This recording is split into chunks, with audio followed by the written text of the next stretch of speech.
2। Aarav jeep खुद चला रहा था। उसके साइड में जैक बैठा था और उनके पीछे रोनी था। आरव ने जीप को घर के बाहर रोक दिया। अपने घर के बाहर इतनी सारी महंगी गाड़ियां देखकर आरव जैक और रोनी को देखकर बोला, ये गाड़ियां पता करो कौन आया है। जी बॉस। जैक के ये बोलने पर आरव ने उसे घूरकर देखा। ये देखकर जैक हड़बड़ा गया और अपने आप को संभालते हुए बोला, सॉरी सॉरी भैया जी। आरव ने उसे घूरते हुए अपनी धीमी मगर कड़क आवाज़ में कहा, याद रखो हम गांव आए हैं और यहाँ हम एवी नहीं आरव वालियाँ हैं। अगर गलती से भी तुम्हारी ज़ुबान फिसल गई ना तो। ये बोलकर आरव ने अपनी बात अधूरी छोड़ दी। आरव की बात सुनकर बेचारा जैक डर गया और अपना पसीना पोंछते हुए बोला, जी जी भैया जी। आरव एकदम एटीट्यूड में घर के अंदर चला गया। बाहर जितने भी लोग खड़े थे वो सब आरव को ग्रीट कर रहे थे। आरव अंदर जाकर ज़ोर से बोला, दादू मैं आ गया। राम जो बस अभी अभी साइड के घर से अंदर आए थे, उन्होंने पीछे से आरव के कंधे पर हाथ रखते हुए कहा, तो आ गए आप बरखुरदार, कैसा चल रहा है तुम्हारा काम। आरव राम जी के कंधे पर हाथ रखते हुए बोला, बहुत बढ़िया दादू, ठीक है फिर चल सबसे मिल ले पहले। दादाजी ने आरव को आगे ले जाते हुए कहा। सब औरतें रसोई घर में खाना बना रही थी और आरव के पापा और चाचा हॉल में बैठकर एक नौकर से कुछ कह रहे थे। आरव को देखकर उन्होंने उस नौकर को बाहर भेज दिया और आरव के गले मिलकर बोले, कैसा चल रहा है तुम्हारा काम, सब ठीक है ना। जी बाबा चाचा सब ठीक है, एकदम फर्स्ट क्लास।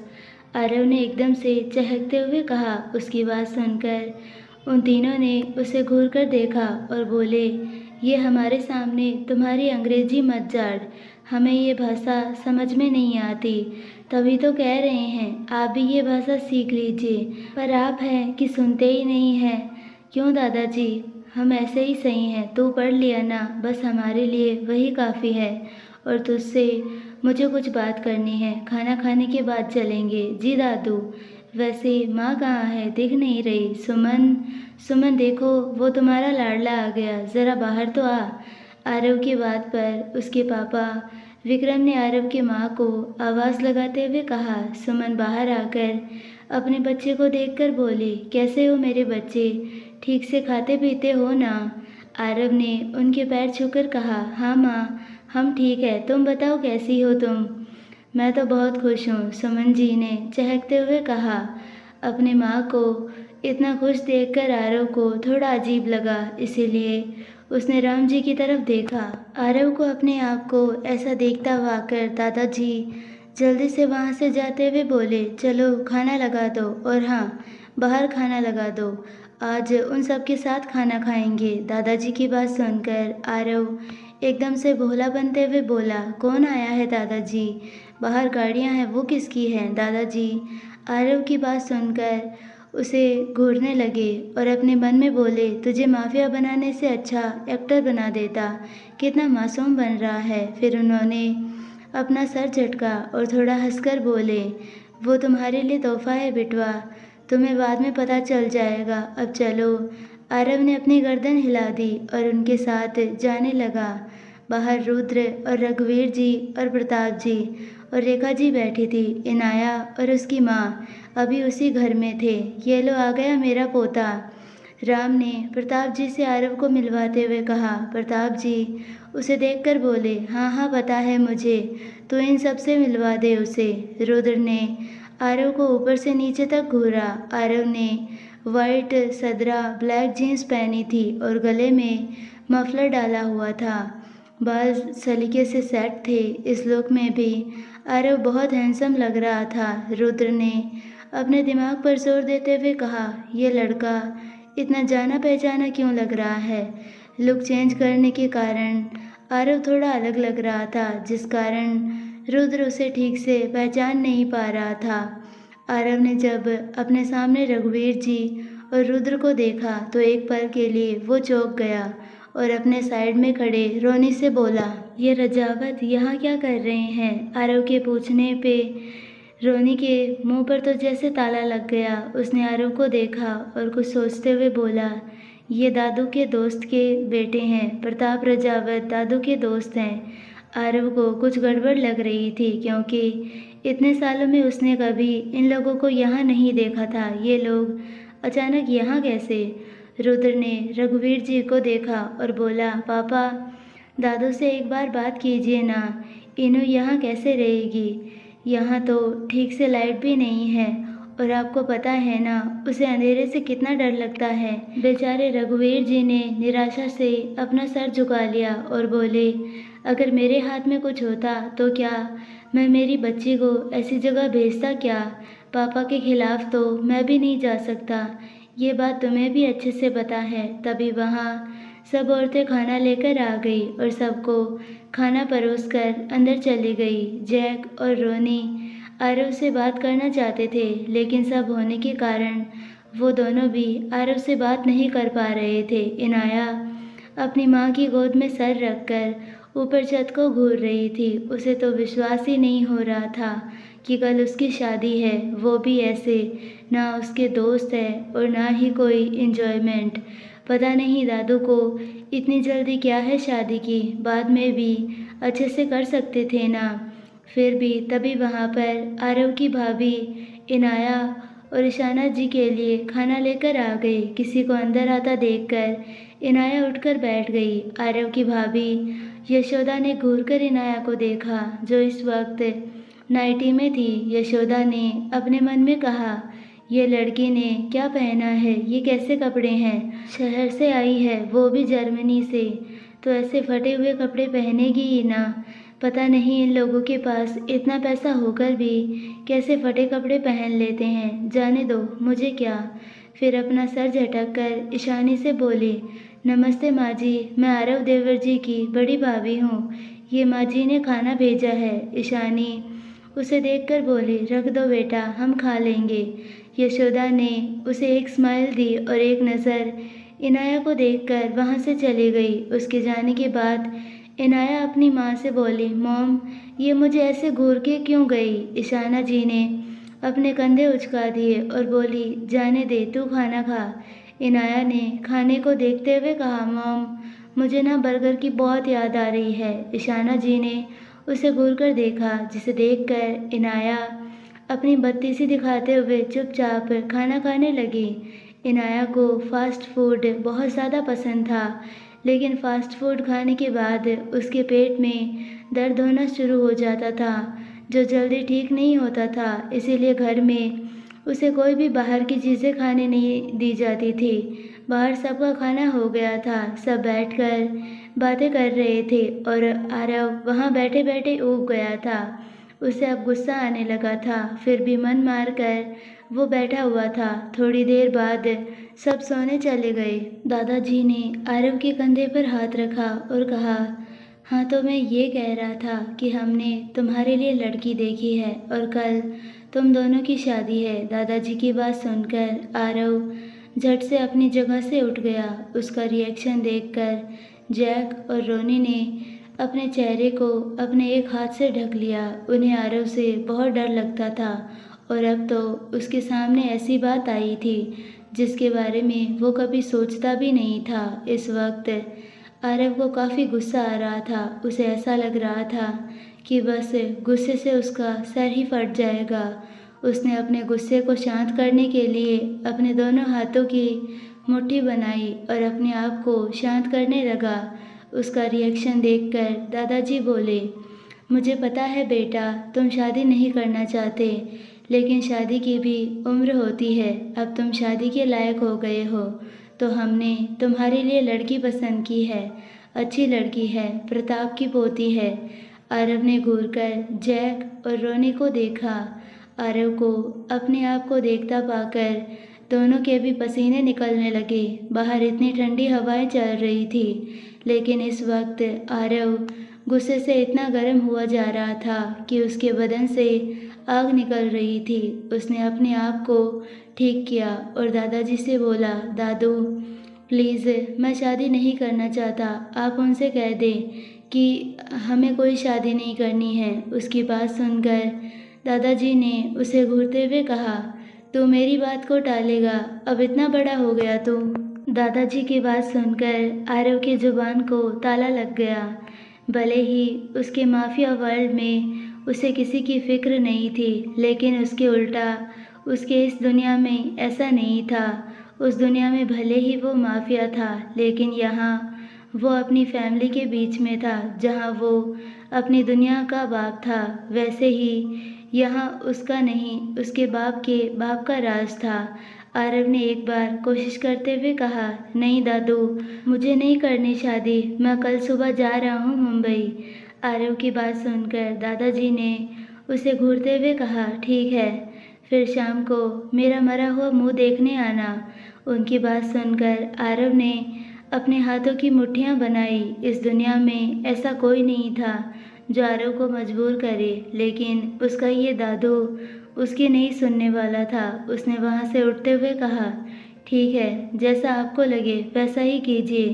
ये कहकर आरव अपनी जीप में बैठ गया और अपने घर से थोड़ी दूरी गया, जहाँ उनके खेत थे। आरव ने खेत के पास गाड़ी रोक दी और अपनी जेब से सिगरेट निकाल ली और उसके लंबे लंबे कस लेने लगा। अपने गुस्से को शांत करने लगा। रोनी और जैक उसके पास बैठते हुए बोले, अब तू क्या करेगा? आरव ने उन्हें कोई जवाब नहीं दिया। वो बस लगातार सिगरेट पिए जा रहा था। काफ़ी समय बाद भी जब उसका गुस्सा शांत नहीं हुआ तो वो वहीं लेटकर पुशअप्स करने लगा और गुस्से से बोला, तुम जो कोई भी हो, याद रखना, इस एवी की दुनिया में प्यार मोहब्बत जैसी चीज़ों के लिए कोई जगह नहीं है। तुम्हें सिर्फ नफ़रत मिलेगी। तुम कभी मेरी दुनिया में शामिल नहीं होगी, कभी नहीं। तुम्हें प्यार तो दूर की बात है, कभी खुशी भी नहीं मिलेगी। मिलेगा तो बस दर्द और तकलीफ़। सुबह का वक्त, सुबह सब शादी की तैयारी कर रहे थे और आरव अपने कमरे में सो रहा था। उसे इन सब चीज़ों में कोई दिलचस्पी नहीं थी। उन दोनों की शादी उनके गांव के बड़े से दुर्गा मंदिर में होने वाली थी। पूरा मंदिर फूलों से सजाया गया था।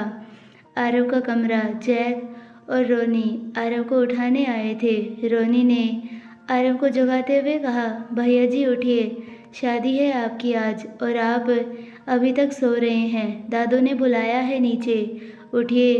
उसकी आवाज़ सुनकर आरव ने अपने साइड में पड़ा तकिया उठाया और उसके ऊपर फेंकते हुए बोला, शादी नहीं बर्बादी है मेरी, समझ आई बात? और तुम्हें बड़ी खुशी हो रही है मेरी शादी की। रोनी कुछ बोलता कि उनके कान में दादाजी की आवाज़ आई, जे छोरे, तैयारी हुई कि नहीं तुम्हारी? दादू की आवाज़ सुनकर आरव बेड से उठ गया और बाथरूम में चला गया। फिर रेडी होकर बाहर आया। उसे देखकर जैक ने सीटी बजाते हुए कहा, भैया जी, कसम से एकदम टिप टॉप लग रहे हो।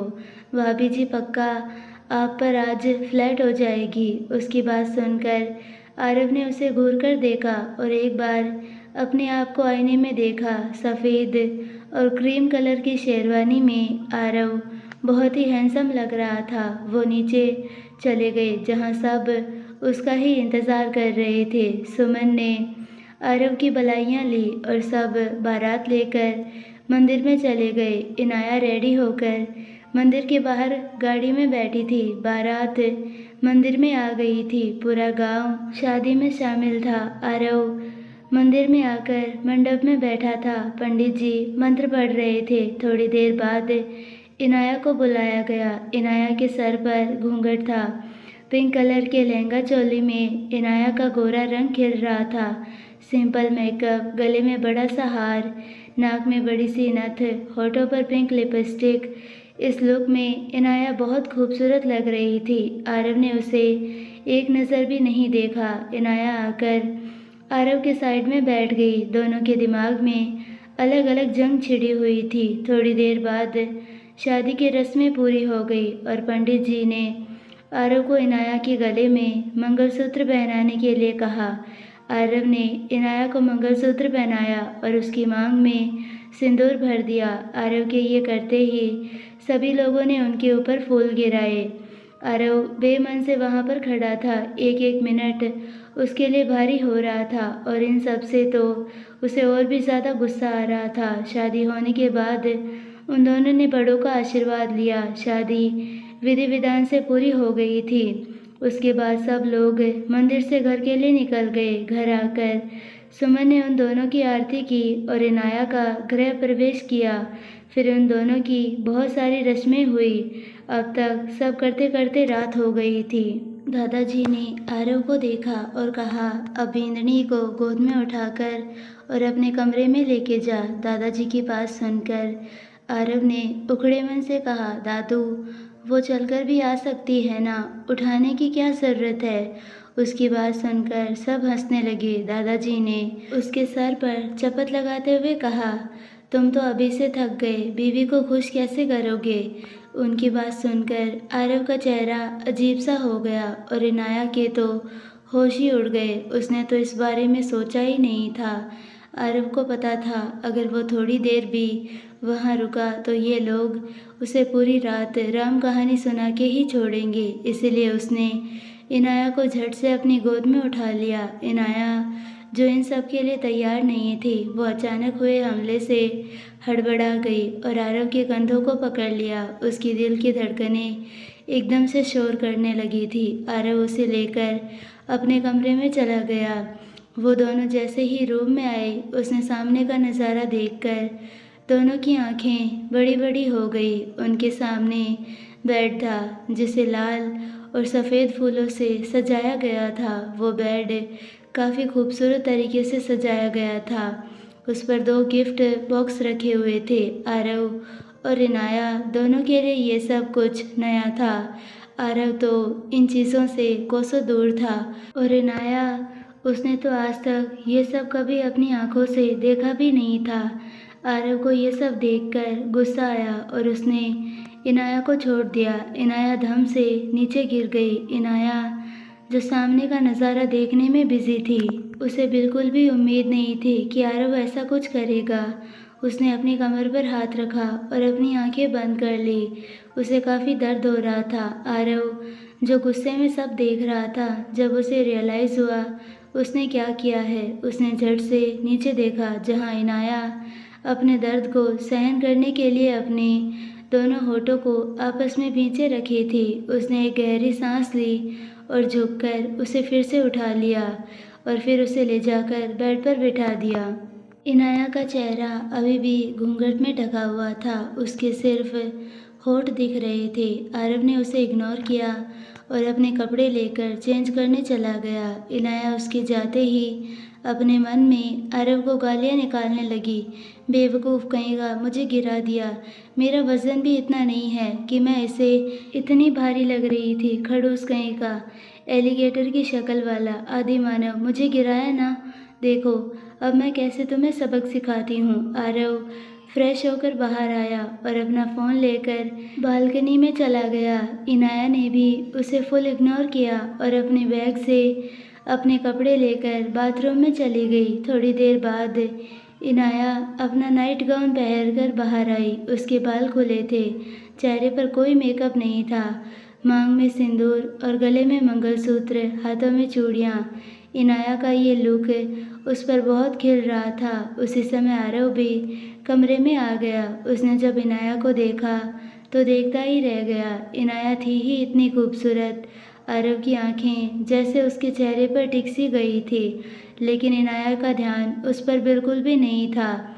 वो जाकर सीधा बेड पर बैठ गई। आरव ने जल्दी से अपनी नज़र उस पर से हटा दी। अब उसके लिए ये सवाल था कि वो सोए किधर, क्योंकि उस रूम में सिवाय बेड के कुछ नहीं था। आरव को बहुत गुस्सा आ रहा था। उसे ऐसा लग रहा था कि अभी इनाया को उठा ले और इस रूम से बाहर फेंक दे। तभी उसके मन में आवाज़ आई, कंट्रोल आरव कंट्रोल, तू अभी एवी नहीं है, तू अभी सीधा साधा गांव का छोरा आरव वालिया है। इसीलिए अब तुम्हें नॉर्मल रहना है, कहीं इसके चक्कर में तेरी बनी बनाई इमेज ना खराब हो जाए। उसने एक गहरी सांस ली और अपने कदम बेड की तरफ बढ़ा दिए। इनाया जो बेड पर बैठी थी, उसने उन 2 बॉक्स को देखा और कुछ सोचते हुए उसे खोलने लगी। अब तक आरव बेड पर बैठ गया था। इनाया ने पहले छोटा बॉक्स ओपन किया, फिर उसने जैसे ही वो ओपन किया, उसके गाल शर्म से लाल हो गए। उसे शर्माता देखकर आरव ने उसे अजीब नज़रों से घूरा। इनाया ने वो बॉक्स जल्दी से बंद किया और हड़बड़ी में उसे छुपाने लगी। ये देखकर आरव को बहुत अजीब लगा। उसने देखने के लिए वो बॉक्स इनाया के हाथ से छीन लिया और उसे बाहर निकाल दिया। बॉक्स के अंदर का सामान देखकर आरव को खांसी आ गई। उसमें मैन फोर्स का पूरा पैकेज था। आरव ने वो बॉक्स गुस्से में फेंक दिया। उसे समझने में देर नहीं लगी कि ये कांड किसका है। इनाया ने उसे इग्नोर करने के लिए दूसरा पैकेट ओपन कर दिया और उस चीज़ को बाहर निकाल दिया।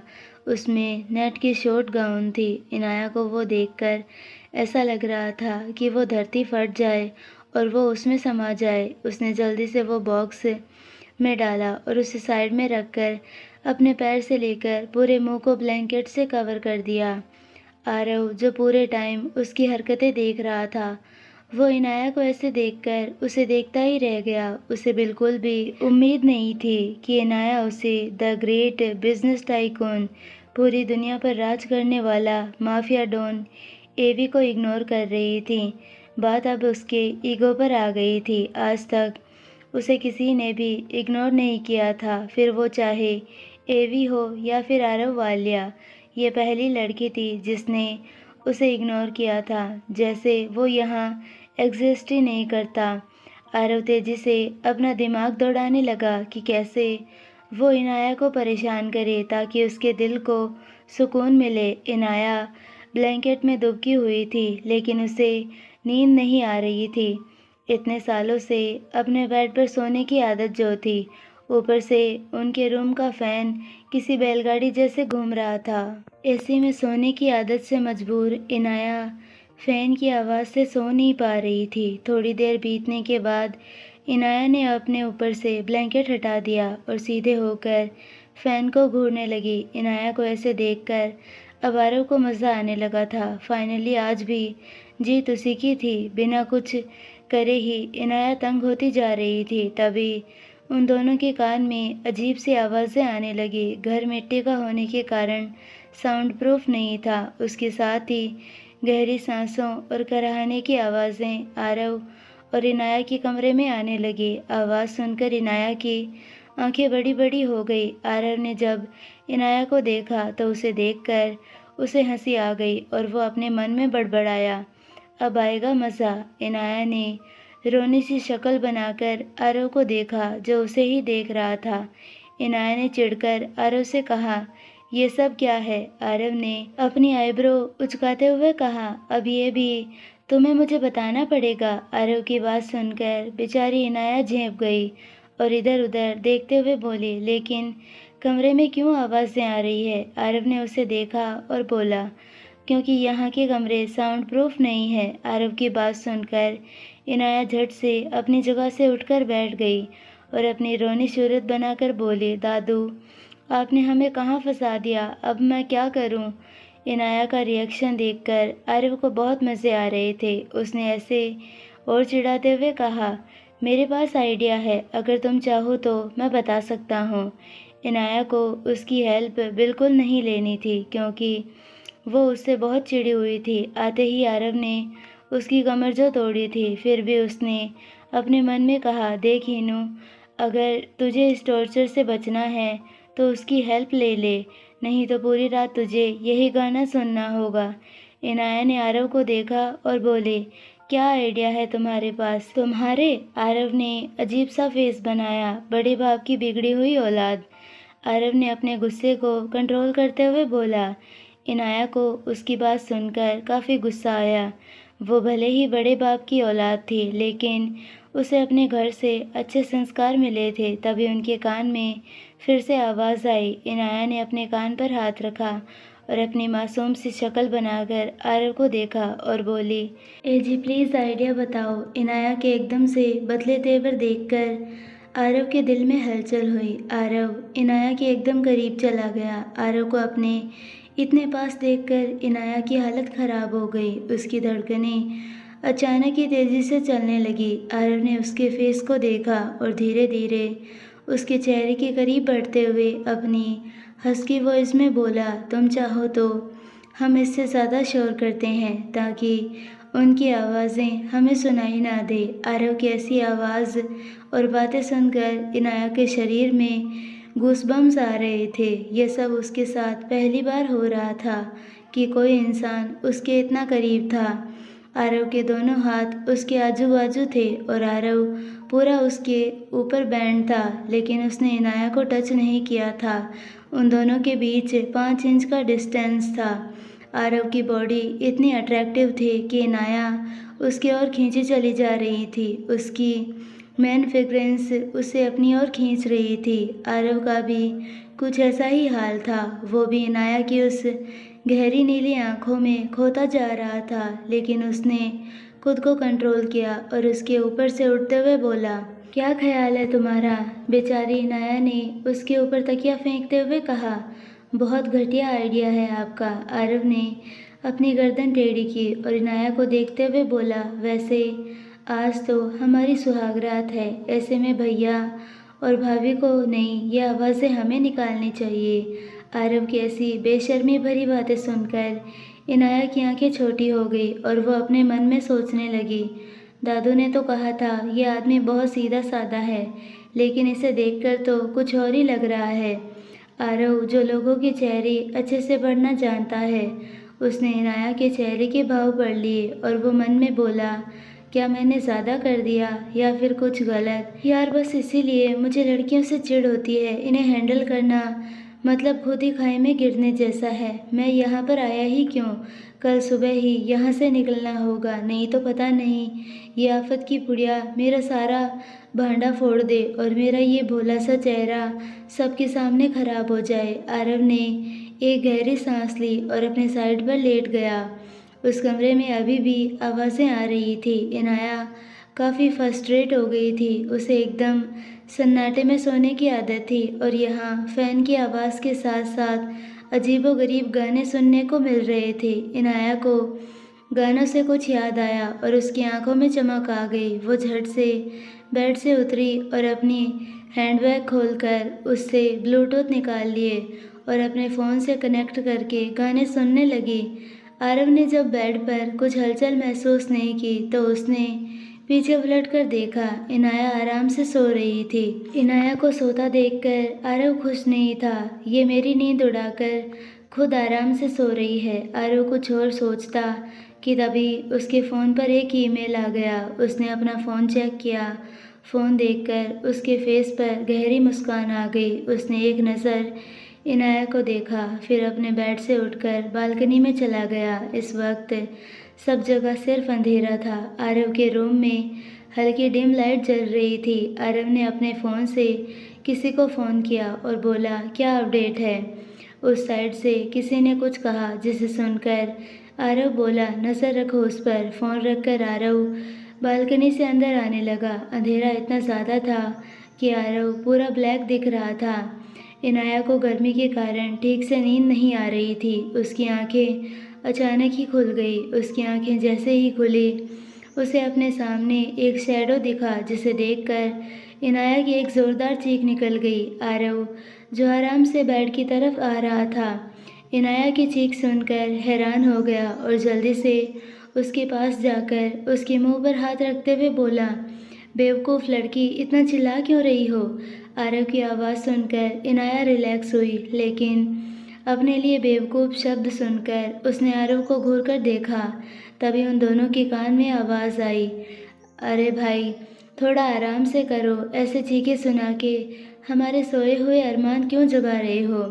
उनकी बात सुनकर आरव ने अपना सर हिला दिया, लेकिन इनाया आरव को ऐसे देखने लगी जैसे वो पूछ रही हो, क्या ये सब हमें कहा गया है? उसकी मन की बात समझते हुए इनाया ने अजीब सा फेस बना दिया और हाँ, हमें ही कहा गया है। दादू को भी यही घर मिला था शादी के लिए। आरव ने धीरे से उसके मुंह पर से हाथ हटा दिया और बोला, तुम चिल्ला क्यों रही थी? आरव की बात सुनकर इनाया बोले, आप ऐसे भूतों की तरह क्यों घूम रहे थे? आरव ने उसे घूरते हुए कहा, मेरा घर, मेरा रूम, मेरी मर्जी, मैं भूतों की तरह घूमूं या फिर एलियंस की तरह? इनाया ने उसे डबल घूरते हुए कहा, दादू तो बोल रहे थे आप बहुत भोले हैं, लेकिन आपको देखकर तो नहीं लग रहा। इनाया की बात सुनकर आरव ने इधर उधर देखते हुए कहा, पहली बार अपने कमरे में किसी लड़की को देख रहा हूँ ना, तो इसीलिए मेरा खून खौल रहा है। इनाया ने आरव को अजीब नज़रों से देखा और बोली, तो आपका मतलब है मुझे देखकर आपका खून खौल रहा है। इनाया की बकबक सुनकर आरव को अब गुस्सा आने लगा था। उसने अपने गुस्से को कंट्रोल करते हुए अपने चेहरे पर एक फेक स्माइल लाते हुए कहा, नहीं, अब सो जाओ, मेरा दिमाग मत खाओ। ये बोलकर आरव वहाँ से उठने लगा, लेकिन उसका हाथ ब्लैंकेट में उलझ गया और वो इनाया के ऊपर गिर गया। इनाया के ऊपर गिरते ही उन दोनों के होंठ एक दूसरे से टच हो गए। इनाया, जो आरव को घूरने में बिजी थी, अचानक हुए इस हमले से हड़बड़ा गई और जैसे ही उसे महसूस हुआ कि आरव के होंठ उसके होठों के ऊपर है, उसकी आंखें बड़ी बड़ी हो गई और उसका दिल तेजी से धड़कने लगा। आरव जल्दी से उसके ऊपर से उठा और अपने साइड आकर लेट गया। इनाया की आंखें अभी भी वैसे ही बड़ी बड़ी थी, उसका पूरा माइंड ब्लैंक हो गया था। उसने जल्दी से अपना सर झटका और आरव को पीट करके सो गई। आरव उसकी हरकतें देखे जा रहा था, उसका दिल भी बहुत तेजी से धड़क रहा था, जिस कारण उसने अपने सीने पर हाथ रखा और धीरे से बोला, ये क्यों बगावत कर रहा है? सुबह के 5 बज रहे थे। इनाया और आरव अपने अपने साइड सो रहे थे कि तभी उनके कमरे का दरवाज़ा किसी ने खटखटाया। इनाया की सुबह की ठंड के कारण आंख लग गई थी। रात को ठीक से ना सोने के कारण उसे अब बहुत ज़्यादा नींद आ रही थी। वो खुद को ब्लैंकेट में छुपाकर गहरी नींद में सो रही थी। दरवाज़ा खटखटाने की आवाज़ सुनकर आरव की आंखें खुल गई। उसने एक नज़र इनाया को देखा, जो किसी गद्दे जैसे दिख रही थी। आरव ने उसे इग्नोर किया और दरवाज़ा खोलने के लिए चला गया। दरवाजे के बाहर उसकी माँ थी, जो आरव को बुलाने आई थी। आरव ने दरवाज़ा खोला तो उसकी माँ उसे देखकर बोली, बेटा, वो बहू किधर है? उसे कहो आरती के लिए सब राह देख रहे हैं और तू भी जल्दी आ। जी माँ, हम आते हैं थोड़ी देर में, आरव ने ये कहा और दरवाज़ा बंद करके कमरे में आ गया। आरव इनाया को उठाते हुए बोला, ओए लड़की, उठ जा, माँ बुला रही है नीचे। आरव की आवाज़ देने पर इनाया थोड़ी हिले भी नहीं। ये देखकर आरव चिढ़ गया और बोला, क्या मुसीबत है? फिर उसने इनाया को बार बार आवाज़ दी। जब इनाया नहीं उठी तो आरव उसके साइड गया और उसके मुंह पर से ब्लैंकेट हटा दिया। इनाया ने जब उसका फेस देखा तो वो देखता ही रह गया। इनाया किसी सफ़ेद खरगोश की तरह एकदम से क्यूट लग रही थी। आरव ने अपना सर झटका और साइड टेबल पर से पानी का जग उठाकर इनाया के मुंह पर डाल दिया। पानी पड़ते ही इनाया झट से उठकर बैठ गई और चिल्लाते हुए बोली, बाढ़ आ गई, बचाओ, बाढ़ आ गई, मॉम, डैड, भाई, हेल्प मी। इनाया को चिल्लाता देखकर आरव हैरान हो गया। क्या इस लड़की के गले में स्पीकर लगा है? जब देखो तब चिल्लाती रहती है। आरव उसके मुंह पर हाथ रखते हुए गुस्से से कहा, अब और एक बार चिल्लाई ना तो सीधा ऊपर पहुंचा दूंगा। आरव की बात सुनकर इनाया की आंखें बड़ी बड़ी हो गई। इनाया का रिएक्शन देखकर आरव ने अपनी आंखें कसकर बंद कर ली और अपने गुस्से को शांत करते हुए अपने चेहरे पर फीकी मुस्कान लाकर अपने दांत किटकिटाते हुए बोला, माँ बुला रही है नीचे, जाकर रेडी हो जाओ, सब इंतज़ार कर रहे हैं तुम्हारा।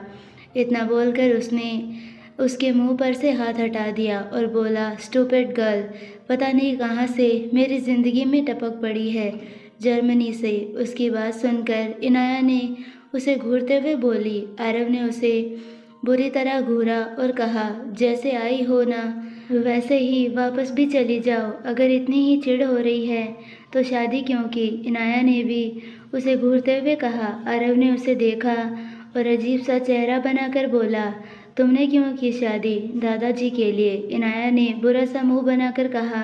आरव ने उसे देखते हुए कहा, सेम रीज़न। तभी उन्हें आरव की माँ की आवाज़ आई, बेटा, और कितनी देर? पूजा के लिए देरी हो रही है। इनाया ने सुनकर जल्दी अपने बैग से कपड़े निकालकर बाथरूम में चली गई।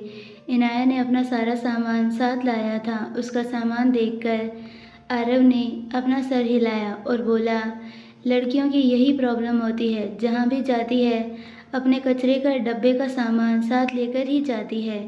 इनाया ने बाथरूम से ही चिल्लाकर कहा, तुम जैसे लड़कों से तो अच्छा है हमारा मेकअप का सामान, एलिगेटर कहीं का। इनाया की बात सुनकर आरव को ऐसा लग रहा था जैसे वो आज इस लड़की का मर्डर कर दे। उसने अपने फ़ोन से किसी को कुछ मैसेज किया और इनाया का बाहर आने का वेट करने लगा। थोड़ी देर बाद इनाया बाहर आई। उसने पीले रंग की साड़ी पहनी थी, बाल गीले थे जो उसकी कमर से नीचे तक लहरा रहे थे। मांग में सिंदूर, गले में मंगलसूत्र, हाथों में चूड़ियाँ, माथे पर बिंदी और होठों पर हल्की सी पिंक लिपस्टिक। इनाया अपनी साड़ी की प्लेट्स ठीक करते हुए आ रही थी। आरव, जो कब से इनाया का ही आने का वेट कर रहा था, इनाया को बाहर आता देखकर उसका मुंह खुला का खुला ही रह गया। ये लड़की है या बिजली, जब से यहाँ आई है बस झटके ही दिए जा रही है। इनाया जल्दी से उसके सामने जाकर खड़ी हो गई और उसे देखकर बोली, सब ठीक है ना, कुछ गड़बड़ तो नहीं है ना। आरव ने उसे ऊपर से नीचे तक देखा और बोला, पूरी चुड़ैल लग रही हो। इनाया ने उसे घूरकर देखा और बोली, तुमसे अच्छा मेरा रोहन है, सामने होता ना तो ना जाने मेरी तारीफों के कितने पुल बांध लेता, लेकिन तुमसे तो उम्मीद करना ही बेकार है, एलिगेटर कहीं का। इनाया के मुंह से किसी लड़की का जिक्र सुनकर पता नहीं क्यों पर आरव को थोड़ा गुस्सा आ गया और उसने उस पर तंज कसते हुए कहा, तुम लड़कियों को तो बस तारीफ ही सुननी होती है चुड़ैल को। हाँ, तुम क्या ही तारीफ करोगे, बैंगन कहीं का। इनाया ने अपना मुंह बिगाड़ते हुए कहा और उसे फुल इग्नोर मारकर बाहर चली गई। उसके जाते ही आरव रेडी होने चला गया। सब नीचे इनाया और आरव का वेट कर रहे थे। जैसे ही इनाया नीचे आई, सबने उसे देखा और देखते ही रह गए। तभी वहाँ पर एक लड़की आई और इनाया को देखकर बोली, वाह भाभी, आप कितनी खूबसूरत है। इनाया ने उस लड़की को नासमझी से देखा तो उस लड़की ने अपना इंट्रो देते हुए कहा, अरे भाभी, मैं सिया, सिया वालिया, आपकी ननंद और आरव भाई की छोटी बहन। अच्छा, तो उस एलिगेटर का नाम आरव है। उसकी बात सुनकर सिया बोली, आपने कुछ कहा क्या भाभी। इनाया जल्दी से अपनी गर्दन नाव में हिलाते हुए हड़बड़ाकर बोली, कहाँ, कुछ भी तो नहीं। इनाया की बात सुनकर सिया धीरे से हंसते हुए बोली, अच्छा, मुझे लगा आपने भाई को कुछ बोला। उसकी बात सुनकर इनाया ने बुरा सा मुंह बना दिया। तभी सुमन जी आगे आकर बोली, बहू आओ पूजा कर लो। इनाया ने अपना सर हिलाया और मंदिर के सामने खड़ी हो गई। सामने गणेश भगवान की बहुत प्यारी सी मूर्ति थी। भगवान को देखकर इनाया के फेस पर प्यारी सी मुस्कान आ गई। उसी वक्त आरव वहाँ पर आया और इनाया की वो दिलकश मुस्कान देखकर देखता ही रह गया। सुमन जी ने उसे आवाज़ लगाते हुए कहा, लाडेसरा, बिंदनी के पास खड़ा हो जा। अपनी माँ की आवाज़ सुनकर आरव अपने होश में आया और अपना सर झटक कर बोला, ये मुझे क्या हो रहा है, मैं इस लड़की की और क्यों खींचा चला जा रहा हूँ। ये मेरे उसूलों के खिलाफ है, मुझे जल्द से जल्द इससे दूर जाना होगा। सुमन जी ने आरती की थाल आरव के हाथ में रख दी। इनाया ने अपने एक हाथ से थाल पकड़ ली और भगवान को देखकर आरती गाने लगी। उसकी आवाज़ सुनकर सब लोग उसे देखने लगे। आरव भी उसे देखने लगा। उसे नहीं लगा था कि ये लड़की इतना अच्छा गाती भी होगी।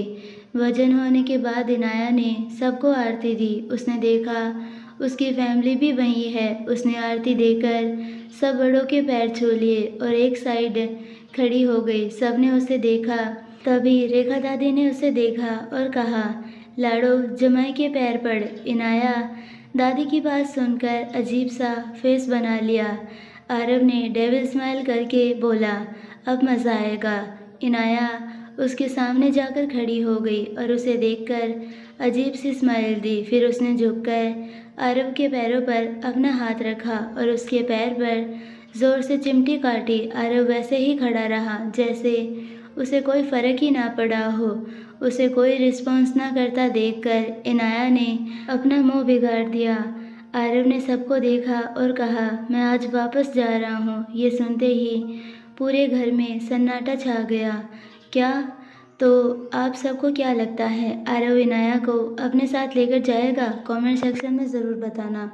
तो उम्मीद करती हूँ आपको ये पार्ट ज़रूर पसंद आएगा, और अगर पसंद आया है तो प्लीज़ वीडियो को लाइक, शेयर और चैनल को सब्सक्राइब ज़रूर करना, और बेल आइकन नोटिफिकेशन को ऑल पर सेलेक्ट कर देना, ताकि हमारे आने वाले सारी वीडियोज़ की नोटिफिकेशन आपको मिलती रहे। और माफिया लवर की स्टोरी भी मैं कंप्लीट करने वाली हूँ, तो प्लीज़ आप लोग टेंशन मत लीजिए। और ये स्टोरी बहुत मज़ेदार होने वाली है, तो प्लीज़ इस स्टोरी को पूरा देखिए।